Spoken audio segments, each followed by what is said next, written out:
Kubernetes. I've learned so much about it, and I still have only touched the tip of the iceberg. I barely know I know Kubernetes is a thing, a Linux thing. That's it. You send me screenshots. I don't know what I'm looking at. Yeah, that's not even entirely accurate, but it's good enough. Okay, you send me things, and I don't know what I'm looking at. It's fun. It's like Sudoku, fun to say, fun. It's just like Sudoku. It's fun to say. Yeah. So I guess real quick before we pause and go into the recording. That was the beginning of the recording. What I mean, I can always leave it there. That's fine. What I have found that has been fascinating. So I played a little bit with Docker here and there, right? And I sort of understood it. I didn't really understand it. I didn't really need to understand it.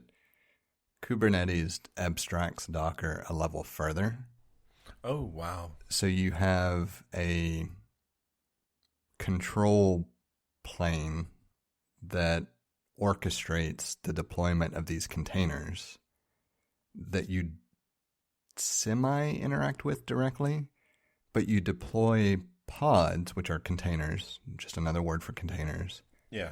And those pods interact with each other and interact with the control plane in a way to make whatever you're deploying semi-modular and self-healing. You know, if a pod has an error, it tears it down and recreates it.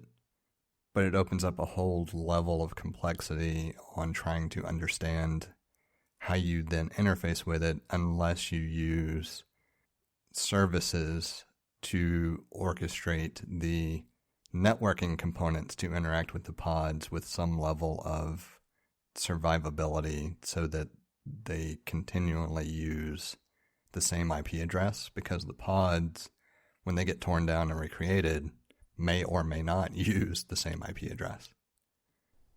So I will say you probably doubled my knowledge about Kubernetes just now. at least doubled it. And so, yeah.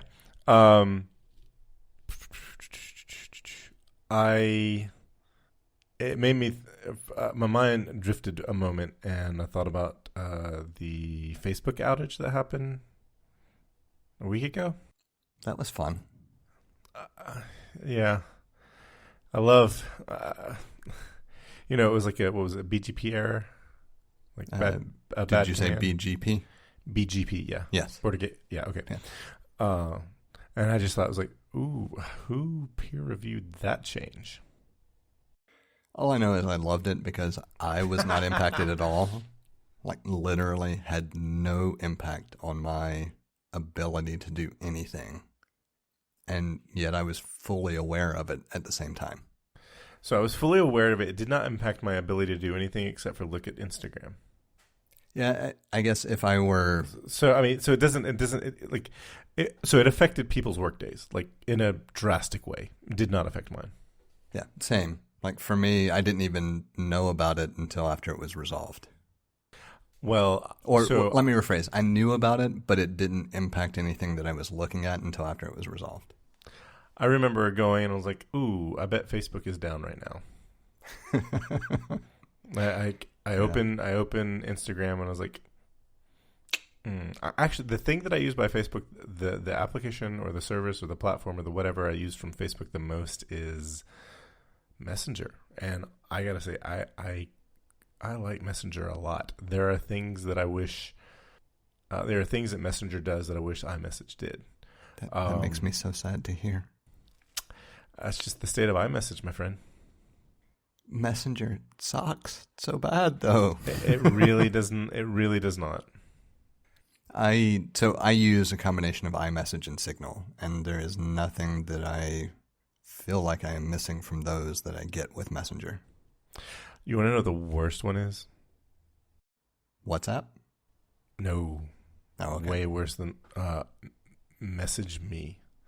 It is the worst messaging service I have ever used. I don't even know that one. It has not even come across my radar. It's worse than Kik in many ways. I don't know if you know what Kik is. I do. I never really used it. I used Line for a little bit, which is basically the same as Kick. All I know about Kick is that like kinky people use it. Yeah, and the very limited exposure that I had to it, I can attest to that being a true statement. Yeah. So Message Me, worse than all of those things. And somehow I ended up on a Message Me app or a Message Me group because Apple had a software issue where getting SMS messages was unreliable, and FML. So I remember hearing about that, but I never experienced it. You probably don't have that many friends using SMS. I don't. Yeah, pretty much all of my friends either use iMessage or Signal. So we tried to, somebody had brought up Signal. I used Signal. I tried it out with a friend, and it was like awesome. I really liked it, and everybody else poo-pooed it. Yeah, for the most part, if I have a friend that doesn't want to communicate via iMessage or Signal, I just don't communicate with that friend. Yeah. Okay, should we start the show for real now? Sure. I'm probably going to include that just because it's fun. Yeah. You can cut out bits and pieces of that and chop it up and make it fun. Yeah. Okay.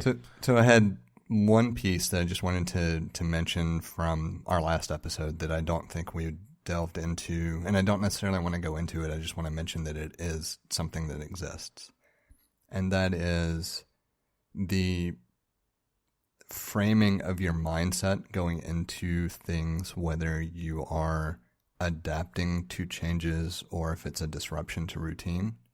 I realized we didn't go into that, but that plays heavily into how I have approached things from a mental standpoint over the past year and a half-ish plus. And what I mean by that is, if you look at the big picture items, like the anxiety around what the recommendations are, or, take your pick, but the things that span more than a day, I'm able to look at those and perceive those as changes to be mindful of and figuring out the response to and adapting to that on the fly without a lot of anxiety or issue. But I want to call out that there's a difference between that and having your routine be something that is disrupted, which creates a level of anxiety. So the day-to-day routine being disrupted is problematic, even for me, but being able to kind of ebb and flow with the larger scale things that may span 2-3 days a week, month, whatever that time frame is that's beyond the day-to-day routine, those things I find easy to adapt to because I try to keep a mindset of I don't know what's coming day to day. Even pre-pandemic, I don't know what's coming day to day. Does that make sense? It's a really difficult layer of abstraction to draw a line on. It's the difference between how you view changes in behaviors and actions on a larger scale versus I planned to work out today and that got disrupted. You know what I mean? Oh, yes. Yes. And I'm the kind of person where it's like, oh, I couldn't find the shorts that I wanted to wear, so I can't go work out today. Yeah, I totally get this. And, I heard somebody once say, it's like, if you were to drop your phone and you kind of nick the edge of it, but everything else is okay, well, that phone is no longer in pristine condition, but you wouldn't just throw it up against the wall and try, and destroy it because it's broken, or you scuffed it, and that makes total sense to me. Yeah, I would never, I've scuffed a phone before, but my response isn't to just throw it against the wall and destroy it and try to get a new one. But you didn't find your shorts that you wanted to wear for working out, and so you decide, I'm not going to go work out. That's kind of the same as throwing your phone against the wall after you scuffed it. Yeah, for me, I would just grab a different pair of shorts. Yeah, work out naked for all I care. It all depends on the environment. Yeah, sometimes gyms frown upon that, but but it's like it's it's a it's not like someone looking for an excuse to skip out on a thing, but it's just like things, if you just can't, if you can't cope with that, or you can't adapt to that, there's a sign that something's going on there, and I think that if you become mindful of it, you can counteract that. So I mean, that's a really, not finding your shorts so I don't go work out. That's a very extreme version of adaptability. But I think actually the original comparison was like if you ate a donut, then you don't go. Some people might, all right, I ate a donut. My diet's ruined for today. I'm going to eat whatever I want, and you end up with bad eating habits that way. I think that was the original one, but whatever. While it's extreme, it is a good analogy because it is the mindset that I'm trying to describe, but I don't know how to describe it. Because using the shorts as an example, that's a disruption, and it can easily throw off the day for someone who is so hyper focused on the day-to-day routine instead of the day-to-day transition of events. And that doesn't really do it justice either, but it's where you choose to focus on what is a disruption. Is the disruption not finding the shorts, or is the disruption larger scale than that immediate focus, and how you respond to it? So I think we could actually deep dive that in an episode. I just wanted to mention that that's a separate component that we didn't really delve into that does exist. Yes. I understood what you were talking about, and I appreciate the follow. Certainly. Follow. And with that out of the way, I think we can jump into the fun stuff. Totally. So as of today, as of recording, Apple has announced a follow-up event or another event. It was a personal email from Tim Cook. Tell you what, since you had the idea of going ahead and going into it, why don't you provide an initial overview and thoughts we'll go from there. So release date tomorrow, or day of release of this episode, tomorrow will be the an Apple event, October 18th, 2021, and it is called Unleashed. That's all they say. We've got an image of the Apple logo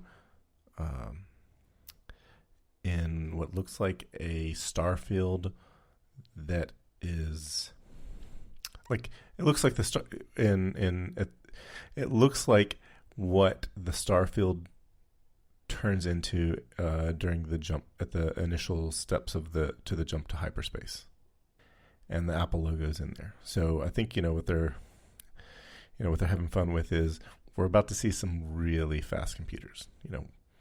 We're expecting the Pro line of, or at least some of the Pro line of Apple's computers that will have a system on the chip. So I would have to add a couple of things real quick.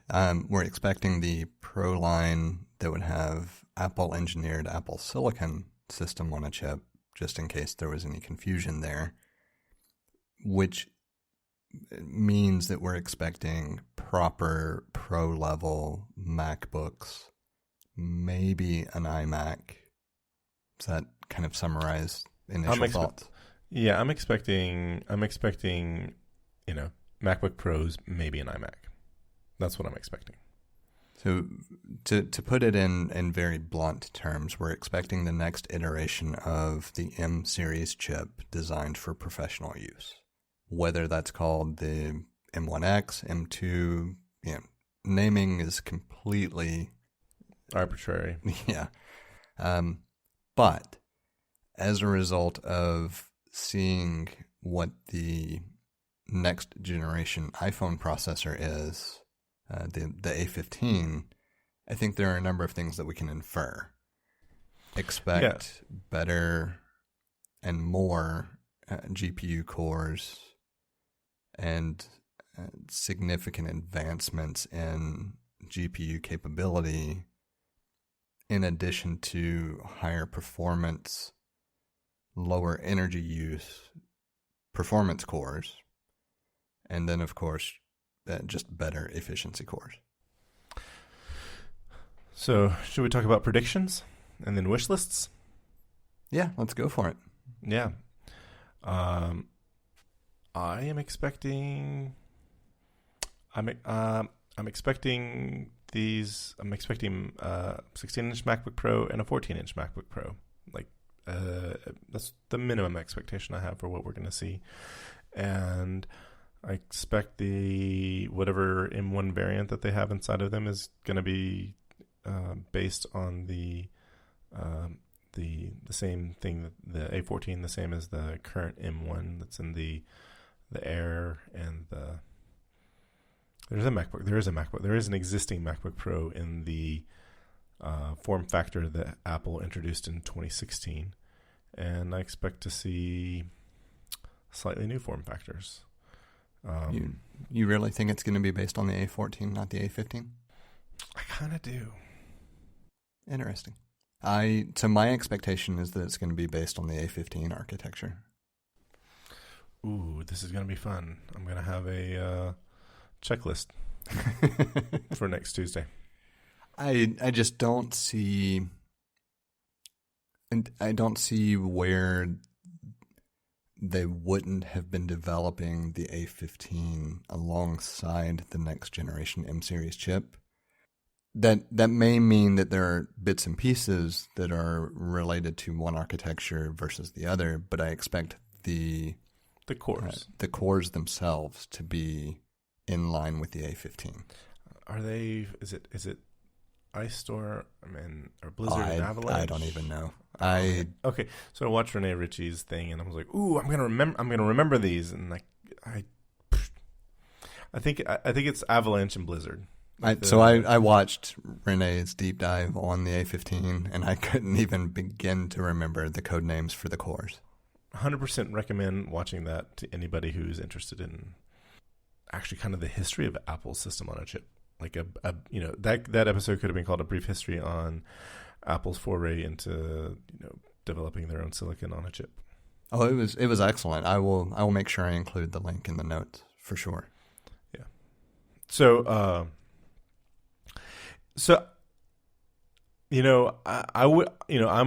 was with you on this, and I was expecting. I was like, yeah, they're co-developing then what's going to go in the Pro machines with the most recent chip that went into the iPhone. But we don't have a track record for Apple to tell us what's actually going to be and what. So, except for maybe the original iPad. The original iPad was in 2010 was the first time Apple put silicon that they developed in one of their devices. It's the A4. And 2 months after the iPad was released, they discussed an iPhone with an A4 chip in it as well. So if you go with that being like co-developing two products to use the same chip, then I think your expectations are right. But I don't know. Like, my thought was maybe they co-developed the M1 chip with a chip that goes that's going to go in their Pro models. So it could go either way. So I think maybe you probably have your guess is probably a little more accurate based on the original iPad and the iPhone 4. Well, I actually think it's more abstract than that. I think it's easier to think of the cores themselves as a component instead of thinking of the entire system on a chip as a component. And so you think about what you're developing and releasing at a certain stage, what does it take to fabricate a full system on a chip with those components? And I don't think it's that. And so let me preface this with, I am not by any means even remotely close to an even amateurish expert on anything related to chip design and system on a chip fabrication. But my thought is, worst case scenario, you have your fabrication process and you have your die. I would expect that you could change a component being pressed on that die if you needed to, easier than you could change the entire SoC design being pressed onto that die, if that makes sense. And so in my mind, what I'm thinking is the core is a component. You can press these CPU and GPU cores independently of the rest of the SoC, even though you're fabricating it as one unit. It's almost like all right, let's start manufacturing this SoC with these cores instead of these cores kind of thought process. And this may be so far off the mark that it doesn't even come close. I feel like we're so outside of our lane right now. But it's one of those things that I feel like the cores themselves have to be semi-modular, not from a standpoint of you can pull the modules off, but right. From a standpoint of you can program this pressing of the or fabrication of the SoC, and then you change the instruction set for whatever machine is pressing it to leverage this other piece. Yeah. So I guess the question is it easier to retool for, if you were to think about the cores as a component, is it easier to retool for new cores in an otherwise altogether same? Right. I don't know. Yeah. And I don't know the terminology, so I could be so horrifically screwing it up. But I feel like the cores, if anything on the SoC is relatively quote unquote modular, I feel like the cores are the piece that are. See, based on what I've heard about the manufacturing of the chips, they're manufacturing a bunch of chips and they'll do quality control for the chips, and there's let's see, what was it? Are you referencing binning? Is that where we talk about which cores are? This one might. It was manufactured. All of the chips were manufactured with 8 GPU cores, but yeah. That's 7 work or 6 work or whatever. Yeah. So right, whatever number it is, like the maximum number is this, and that goes into this component, and we call it the A15 Bionic, and the maximum goes here, and we call it this other thing because it's a different chip. Because it was manufactured with the same number of cores. It just turns out one of them didn't work. Yeah. So that is the concept of binning, which I assume is just because X number of cores go into a recycle bin or something. I don't know. I don't know where the phrase came from, but it is. So if you manufacture it with, let's say, 6 GPU cores and 5 cores work, then you would bin that particular chip into your lower product. So the other thing, I was thinking, it was like, isn't like the neural engine and the whatever cores they have for machine learning, aren't those different as well from chip to chip? They are, but I haven't heard of anything where those are subject to like quality issues. So CPU cores, GPU cores, I hear this concept of binning being tossed around, but I've never heard that within the scope of any of the other components on the SoC. Right, but I guess what I was thinking of was like, well, the A15 is going to have this many, this, maybe not a redesigned neural engine, but like a different neural engine. Or maybe a better way to phrase it is it's going to have this composition of components. Right. And I thought so I felt like even if the cores were modular in a way, does it make sense to do it that way, because it's more than just the cores. So I don't know. I mean, at some point it's like you change enough things, it's a different chip. You're retooling your fab devices. The way I think of it is, if you're already pressing this particular design, why would you change some of the common components to go backwards, right? So let's just assume that there are differences from the A14 to the A15 when you're talking about the other components of the SoC, be it memory or neural engine architecture or whatever. Right. Let me interject right here. When did they stop fabbing the A14? I have no clue. See, because I imagine that fab goes on. Well, do they fab we know do they fab them all? So my expectation is that you have the A14 continuing to be fabbed as long as you are creating devices that use that chip. And so in parallel, you create this chain for the A15, which you're using in current devices. And then when you finally reach a point where you either have a stockpile of A14 chips or devices that you feel like reaches your end goal, maybe then you finally stop fabricating that chip. But I assume that for some period of time, you are fabricating the A14 and the A15 in tandem.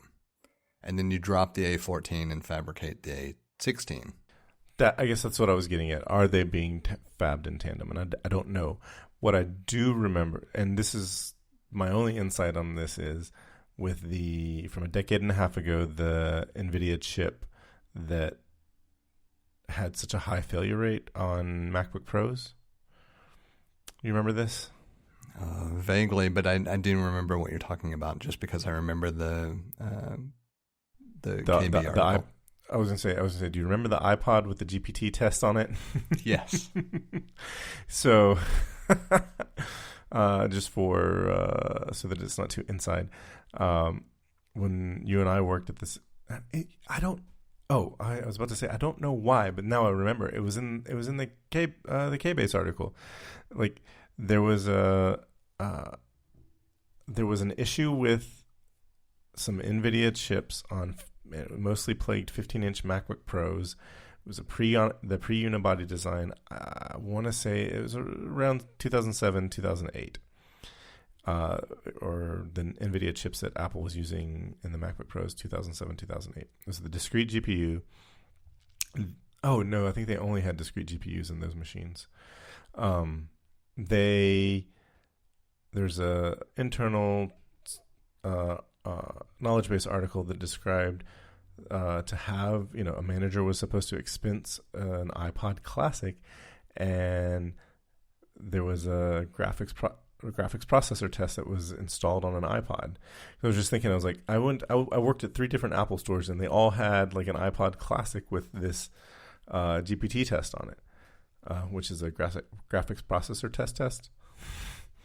Anyway, I just remember you'd run that test with the iPod, and if it failed, Apple replaced the logic board free of charge. It was covered by, I don't know, 4 years after. No, it was there's a 4-year coverage, so it's if you had no warranty, it was still covered. Even if you were out of warranty, it was still covered 4 years from the date of purchase. And the thing about it was, towards the end of that, by 2010, I remember getting logic boards back, or logic boards that were sent to us to be used for that repair were logic boards that were pulled out of old MacBook Pros. They were not new logic boards. They had to source these logic boards from somewhere. I don't know, if, they're refurbished boards because they stopped fabbing the chip, or they stopped fabbing those boards with that chip. I actually still have a MacBook Pro that falls into that category. It never experienced the symptoms because it wasn't one that was actually a part of that, or what's the best phrasing? The particular serial number and part number and everything didn't fall within the scope of that program. Yeah. I still have the GPT image. I couldn't tell you if that particular MacBook Pro still even boots. It hasn't been touched in, a decade. I love that MacBook Pro. That was a great computer. So that being said, I was like, I know that at some point they stop. I mean, this is a decade and a whole. This is a computer from a decade and a half ago. So I know they stopped fabbing something at some point. So I don't know if A14s and A15s are in tandem. I think if they are being fabricated in tandem, the computers that we see next week will have something based on the A15. Yeah, but originally you said based on the A14. I'm going to call you on that one. No. I'm not changing my prediction. I still think we're going to see A14 variants, but okay. I'm going to be like, oh yeah, I'm wrong. I feel at this point I'm not going to change my prediction, but I feel like I'm going to be wrong. I guess that's some roundabout way of changing my prediction without changing my prediction. I apologize. So the main reason I feel like it's going to be based on the A15 is because we have the A15 now publicly with the iPhone line, and why would you introduce that architecture and not have something based on similar architecture in the next iteration Max? There's nothing that you're saying that doesn't make so much sense. So I also think that the A15 is relatively underappreciated as far as publicity goes because it wasn't geared toward a spectacular increase in performance. But if you look at the increases in performance in addition to the increases in power saving, like it's a huge jump, but yes, it's an underappreciated jump. Apple themselves undersold it. Oh, by a long shot. Yeah. I mean, at this point, they're just like, we make the best chips. They do. Like, there's not anybody that makes a better chip at this point. So for two people who have absolutely no clue about chip design, we've spent a lot of time on chip design. Yes. Let's pivot a little bit. Please. So with the expected new MacBooks, what are your thoughts on what could change from a form factor perspective? Because we at least have seen that with the M1 iMacs, they have completely redesigned the form factor. What do you think might be coming from a physical design perspective?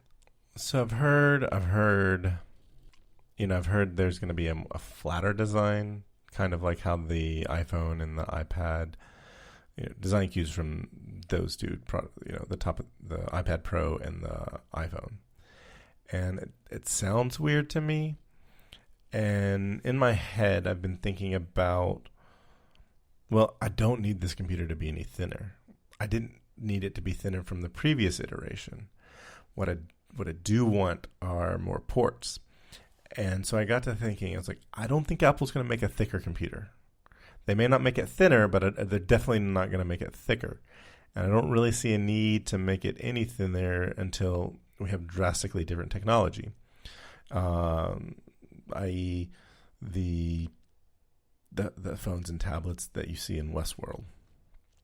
So I still haven't watched Westworld. So I'll find a clip and send it to you. Or if you want to take a break, I'll find it right now and send it to you. No, I will look it up later, but that's fine. Okay. So I kind of hope if they change the design at all, I kind of hope that they kind of add some chunks to the computer. And when I say chunks, I'm thinking about like going back to the iMac G4 design, where the whole idea of the design was let this component be this component. You have like the base you have the computer base that sits, flat, and you have the screen that sits, perpendicular to your desk surface, and components for being their components. They kind of did the same thing with the battery case that was on the first phone for the iPhone 10, or maybe even the ones before that. But there was a battery case where it's a case, and then there's a big hump in the middle of the case. They didn't try to smooth out the battery pack inside the case, and that hump was sort of had some ergonomic qualities to it, and it's kind of interesting. And I think based on the materials that Apple used, made it actually look like a really nice case, even though it had a hump in it. And so I kind of want to see like maybe a couple of chunky bits in on the side of the computer that says, "Hey, look, here's some ports. Here's an HDMI port. Here is an SD card reader," but not done in a way that other computer hardware manufacturers would do it, but in the Apple way, where they take something that would be kind of an eyesore for everybody else and actually make it look pretty. And the other chunk I was thinking maybe could exist is for the FaceTime camera, the camera on your screen. And I think that would be an interesting place to put something a little bit thicker than the rest of the display, so that it kind of has sort of a bird beak puzzle match quality to it. It's interesting just because it doesn't match up with anything that I would think I would expect. So my thought is maintain the same relative weight and thickness in general. And that I think is fairly easily given. What I want out of a next iteration is to provide me with the same ports that I have now, add back the SD card slot because it is very useful, and redesign the FaceTime camera area to include those things that make Face ID possible, which I think you can do without adding any chunkiness to it, if you keep the display thickness the same as it is now. Like I think you could pretty much take the existing form factor with those things that you can shrink internally related to the system on a chip and add those things without changing anything about the final experience from a weight and thickness perspective. What I'm curious about, though, is if you were to do those things and not change the overall design footprint or pattern, however you want to think of it, would it feel like a drastically different computer, or does it require some aesthetic change as well to really drive the point home? Well, I think we're going to see an aesthetic change. I think we're going to see a case design change, because the one we have now is about 4 years old, and Apple usually gets kind of like antsy about doing something like that. And I think also there's I think this might be the last, the design that we currently have might be the last sort of the last thing in the pipeline from when Johnny Ive was the SVP of industrial design.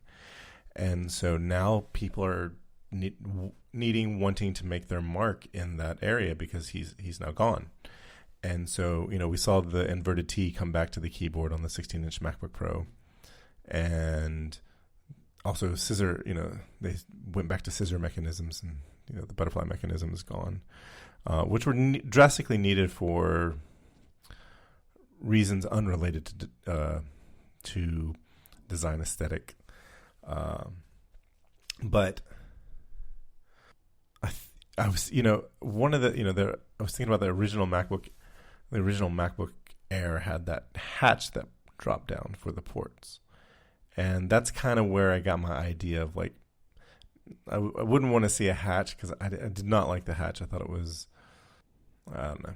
I thought it was, that's not how I would have solved that problem. And you can see, when the second generation MacBook Airs, they solved that problem in a better, different but much better way. And so that's why I was kind of thinking about that line of computers, but also, in today's design aesthetic and the willingness to not have everything be perfectly symmetrical. Well, I think the thing I would point to more than anything else is if you take the physical dimensions of the 15-inch MacBook Pro from 2019, and I think that's the model that I'm using. 16. No, you have a 15, and now there's a newer, the newer one. There's a 16-inch machine. Yes, but what I'm saying is if you go back to the previous iteration from a thickness perspective, a weight perspective, like it's already ridiculously portable. Yes. I don't care about it being more portable. I don't care about it being a iPad with like a film cover for a display, for lack of better phrasing. I mean, you just get an iPad. Right. Or a MacBook Air. It's that we're already at a point where it is extremely portable, extremely comfortable to carry, extremely lightweight. Accept those dimensions and just see what you can add to it, right? And I don't think a SD card slot adds anything to it once you shrink the internals with the SoC design. I do think an HDMI port would add a specific amount of thickness that maybe is undesirable.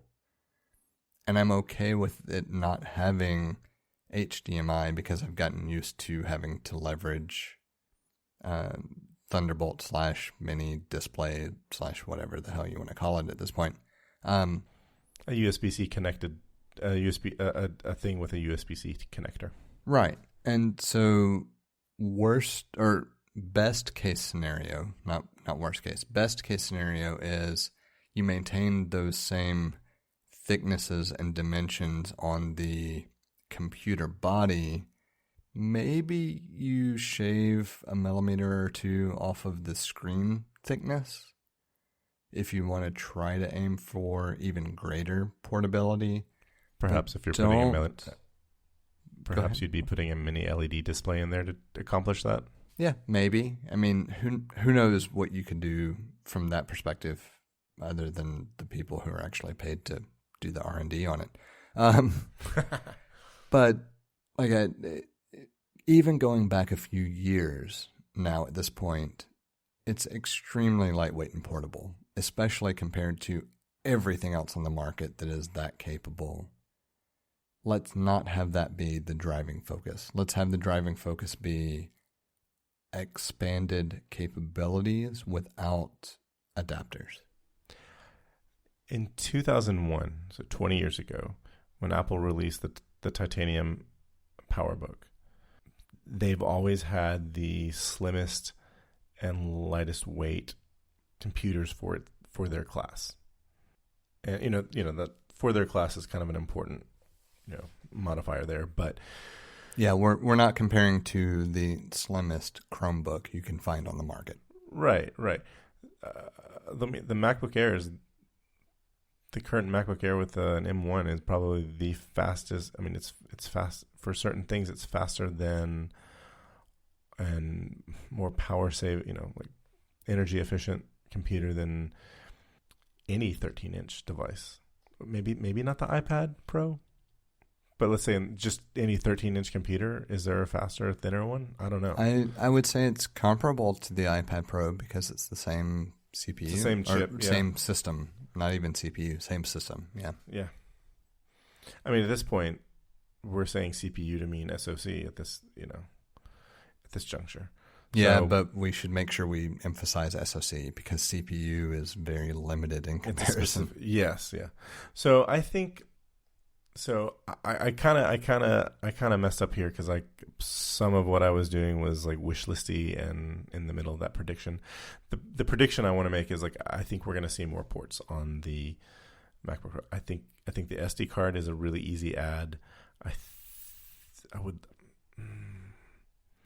I'm going to predict an HDMI, and the whole thing about it being, you know, here let's have this port chunk right here and make it look pretty, and I think that is more of a wish list kind of thing, because I think they could make something that if everyone else attempted it, would be ugly. They could make it pretty, and that doesn't mean everyone is going to like it though. I think so. The other predictions, I think the touch bar is going to go away. Apple, I thought that the touch bar was a great idea, and Apple failed everybody with it. They did not deliver. And I think we'll see some sort of magnetic connector to get to power and charge the battery of the computers. Whether they call it MagSafe or not, I don't know. I think they should, because MacBook Pro, the MacBooks and the MacBook Pro, the original MacBook and MacBook Pro was the first place they used a magnetic connector to power and charge the computers. Yeah, something that I would like to see that I think is a huge wish list, not going to happen kind of thing, is a ability to place either a watch or a phone on a portion of the handrest that is not the touchpad that would wirelessly charge that device as well. That would be a really cool feature. Yeah, I think it would be phenomenal. I don't see it ever happening. I want to clarify it for sure that I don't think this is something that Apple would ever do. It would just be really neat if they did. Yeah, they want you to buy that $130 wallet. Yeah, and I'll stick with my $60 Anker. So I think so. Those are my predictions for the ports. I think it'll be weird to see a function key, physical function key keyboard again. But it's on the MacBook Air. It's been on the MacBook Air with Touch ID for a while, and I don't see Touch ID going away. I don't. Did the iMacs get Face ID? No, it's still Touch ID. No, they have Touch ID. Yeah, I don't see Face ID. I don't see Face ID coming to the MacBook Pro. Potentially see the Ethernet port coming to the power adapter, like the the higher end 24-inch iMac. I'm gonna say that's coming back via the power adapter. And I'm trying to think. I think we're gonna see. I think there's gonna be a variant. I don't know if they'll put it in all of them, but I expect there to be a variant with a mini LED screen. I would say that makes sense. I think the 16-inch is going to get some level of Pro XDR display. Yes. I think the 13-inch will go away. I think there will no longer be a 13-inch MacBook Pro. It'll just be a 14-inch. Except now I'm like second guessing, because like maybe there will be a, how they had a 2-port and a 4-port 13-inch MacBook Pro. I'm wondering if there's like a 4-port 14-inch, and then what they're selling in the old form factor, they'll keep selling the 13-inch. I would say if they don't change the screen on the older one, then the older one will survive as the lower price bracket. Yep. But if they're planning to continue that product line and update it, whenever it receives its next update, I would expect it to go to 14. I think actually there will be I think there will be a 14-inch MacBook Pro. It's going to have 4 ports like the 16-inch. It's going to have a mini LED display. I think that all the 16 inches will have, like, I think the 14 and I think there will be a 14 and a 16 with an XDR type display, like you said. I think it'll be the same kind of display that's in the iPad Pro. I think only the 16 gets that display. I think we're going to see a 14 with more ports, and I think they're going to keep the 13-inch around as the lower, with the M1 as the less expensive MacBook Pro. Yeah, I agree with those. I think the 16-inch is going to be the only one that sees the XDR level display tech. And I have no clue on predictions beyond that, honestly.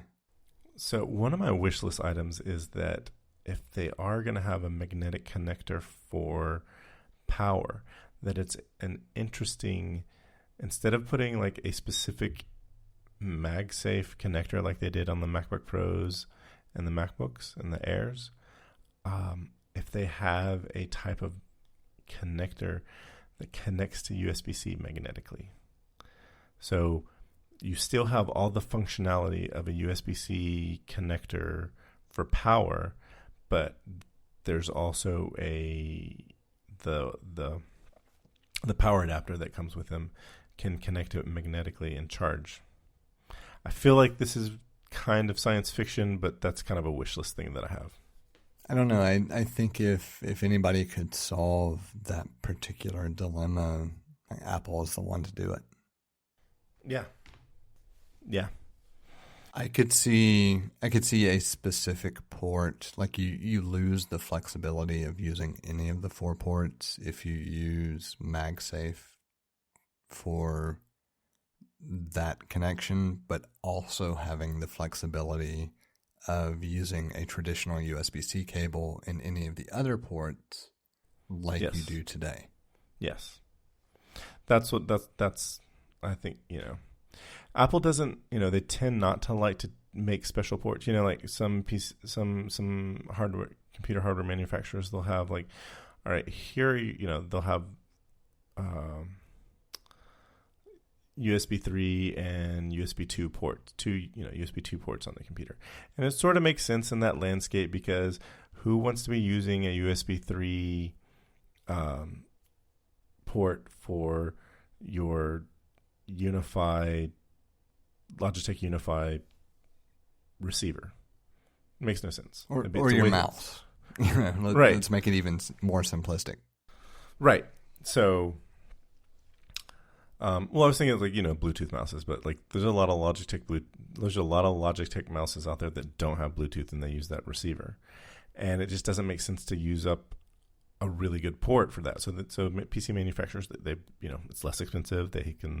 We have this many ports, and they can reserve ports for power and high speed data. And they usually have, the high speed ones usually have a blue piece of plastic inside, and there's some faint embossed logo to indicate the crazy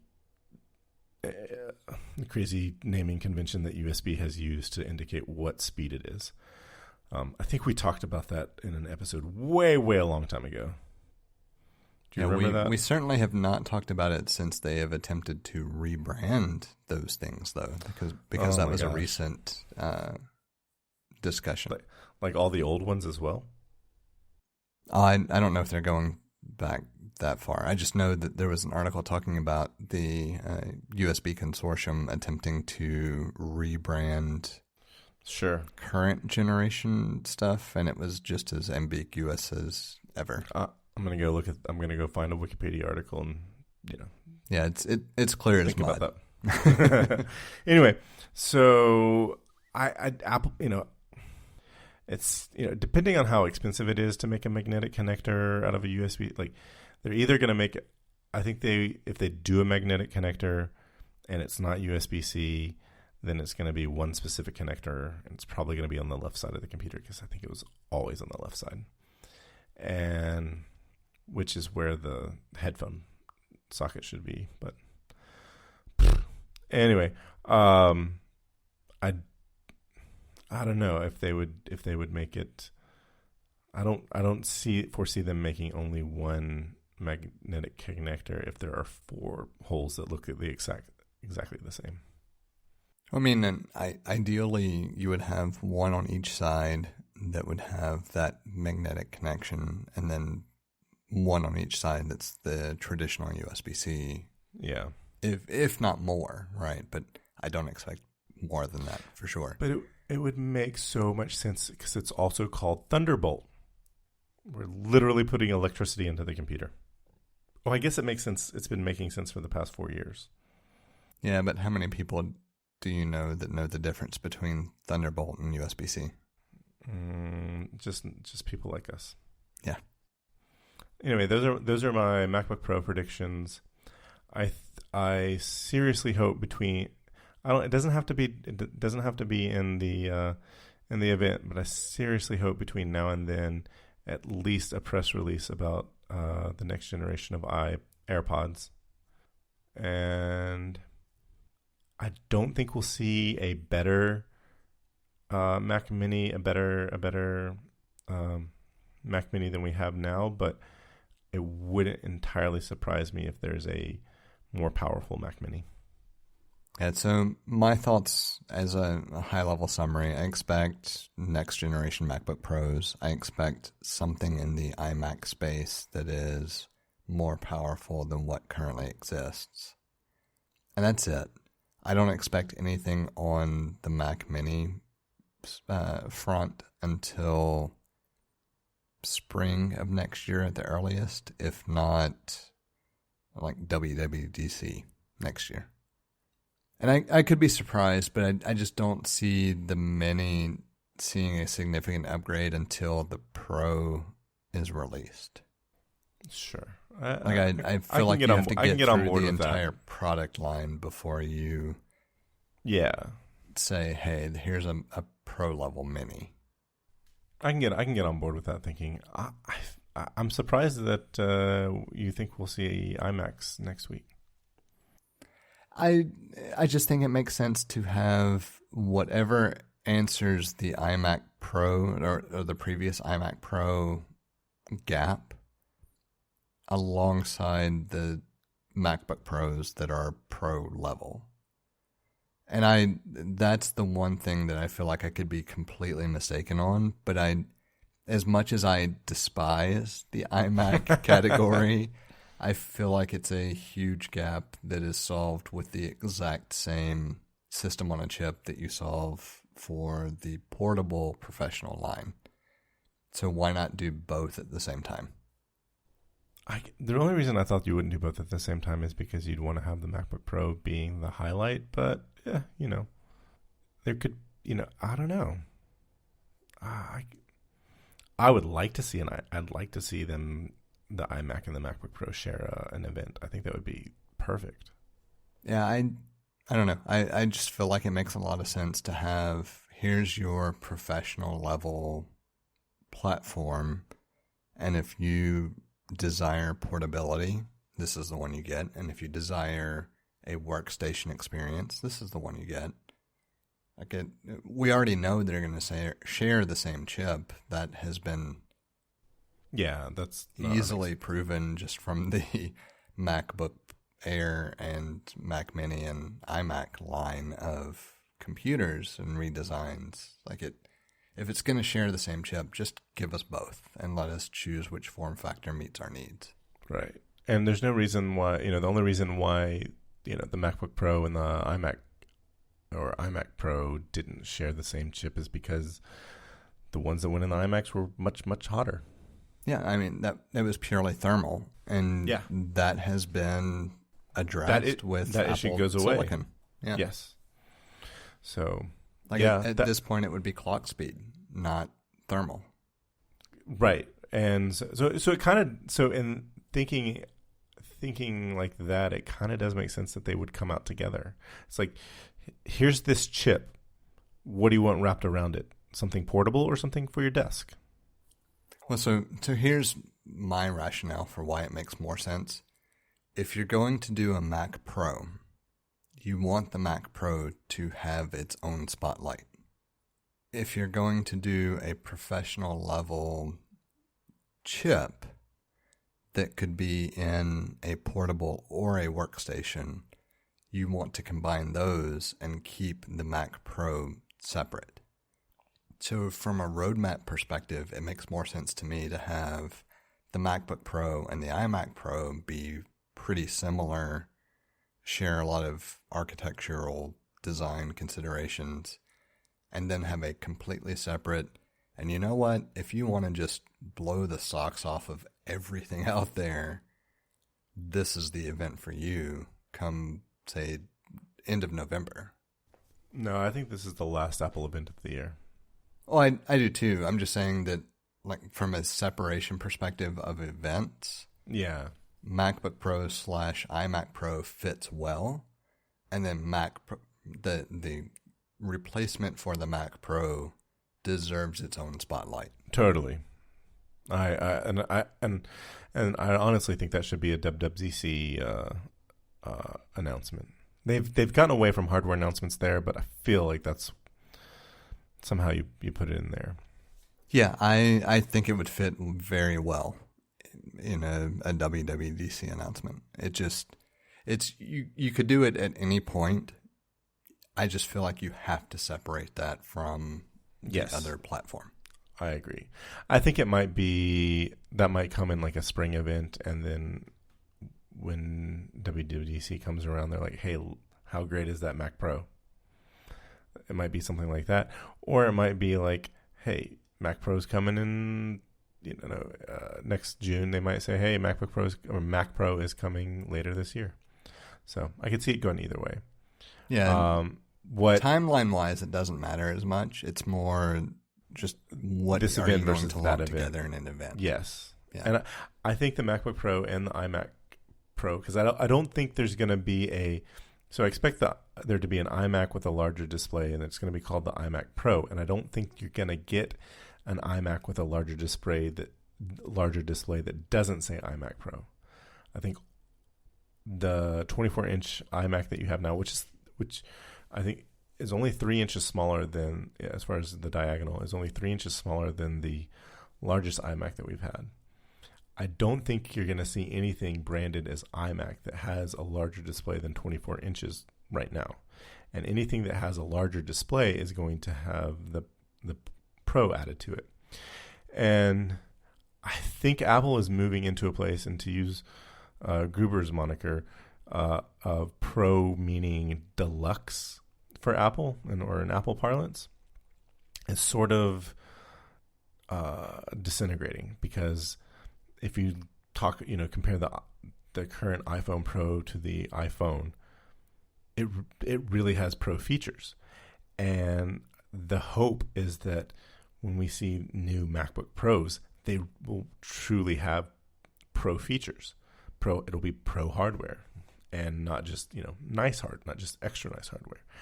And I hope that's the case with an iMac Pro. Yeah, it's funny that you mentioned it, because I was going to argue that same point.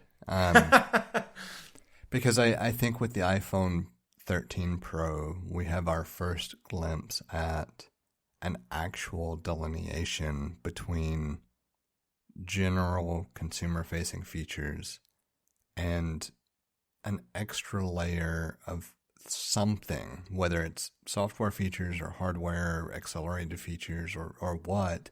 It's that both. Actually makes it a professional device. It's the first time that I can make that argument. I think the 11 versus the 11 Pro, you started seeing, that was like the last deluxe iPhone, because with the 12 Pro you got Pro RAW, and the 13 Pro you've got Pro Res, you've got Pro RAW, you've got the macro, because the 11 does not have the macro feature, does it? No, it does not. Yeah, so there's a whole bunch. So they're further, and I think appropriately distinguishing. Pro actually means professional. There are certain professional things that you can do with the Pro. So the reason I say the 13 is the first one that actually has that delineation is because with the 12, you still had a difference in capabilities between the 12 Pro and the 12 Pro Max. I think we might see that delineation happen again, just because I hope not, but it might happen again. Yeah, I think it's perfectly reasonable to see that delineation based on just limitations of technology. Right. But as long as you have that delineation, I don't think you can honestly say Pro actually ascribes professional to the product. Right. That's kind of the big. It's semantics at the end of the day, but if if I'm getting a device that has Pro attached to it, and I am missing capabilities from another device that has Pro attached to it, then it's not a professional level device. Well, it's a mid, you have mid-level pros. Like, we saw mid-level pros with MacBook Pros. But I don't disagree. I don't disagree with you, especially in the case of the phone. Mac should only mean it's a bigger display and a bigger battery.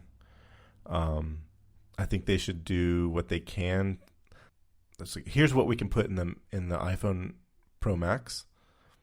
We need to be able to put this in the iPhone Pro, and it's tricky. Do we inhibit the Pro Max because we want it to match the Pro? Maybe. So I don't know. Yeah, I mean, there's plenty from a business perspective that neither one of us could answer. I mean, that's where I'm saying I kind of disagree with you about the 12 Pro. Even though it didn't have, there was a difference in the camera system between the Pro and the Pro Max.